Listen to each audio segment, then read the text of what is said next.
بسم اللہ الرحمن الرحیم۔ حضور اکرم صلی اللہ علیہ وسلم شب معراج کو بیت المقدس کی طرف جاتے ہوئے مصر کے قریب ایک مقام سے گزرے تو آپ صلی اللہ علیہ وسلم کو نہایت ہی اعلیٰ اور زبردست خوشبو آنے لگی۔ آپ صلی اللہ علیہ وسلم نے حضرت جبریل علیہ السلام سے پوچھا کہ یہ خوشبو کیسی ہے؟ حضرت جبریل علیہ السلام نے عرض کیا، یا رسول اللہ صلی اللہ علیہ وسلم، یہ خوشبو فرعون کی بیٹی کی باندی مشاطہ اور اس کی اولاد کی قبروں سے آ رہی ہے۔ پھر حضرت جبریل علیہ السلام نے اس کا قصہ بیان کیا کہ مشاطہ فرعون کی بیٹی کی خاتمہ تھی اور خفیہ طور پر اسلام قبول کر چکی تھی۔ ایک دن فرعون کی لڑکی کے بالوں میں کنگھی کرتے ہوئے کنگھی گر جاتی ہے، جسے اٹھانے میں بے ساختہ اس کے منہ سے بسم اللہ نکل گیا۔ اس پر شہزادی نے کہا کہ تو نے آج عجیب کلمہ بولا ہے، رب تو میرا باپ فرعون ہی ہے،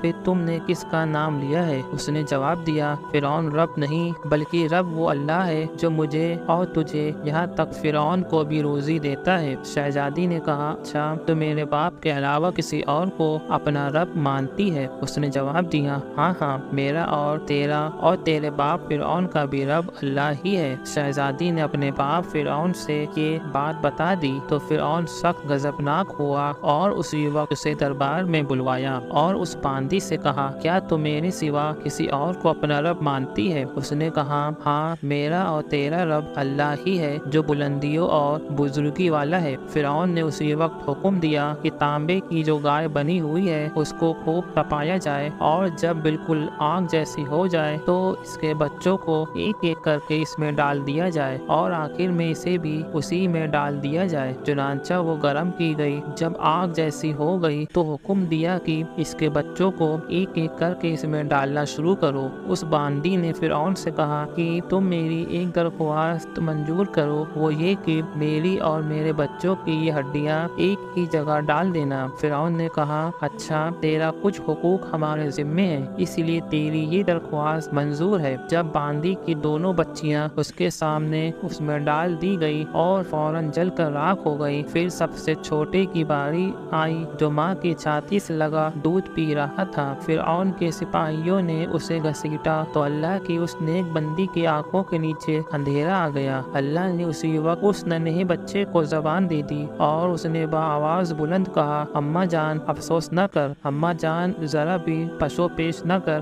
حق پر جان دینا ہی سب سے بڑی نیکی ہے۔ چنانچہ اسے صبر آ گیا، اس بچے کو بھی آگ میں ڈال دیا گیا اور آخر میں اس کی ماں کو بھی آگ میں جلا کے مار دیا گیا۔ حضرت جبریل علیہ السلام نے کہا، یا رسول اللہ، یہ خوشبو کی مہکیں انہی کے جنتی محل سے آ رہی ہیں۔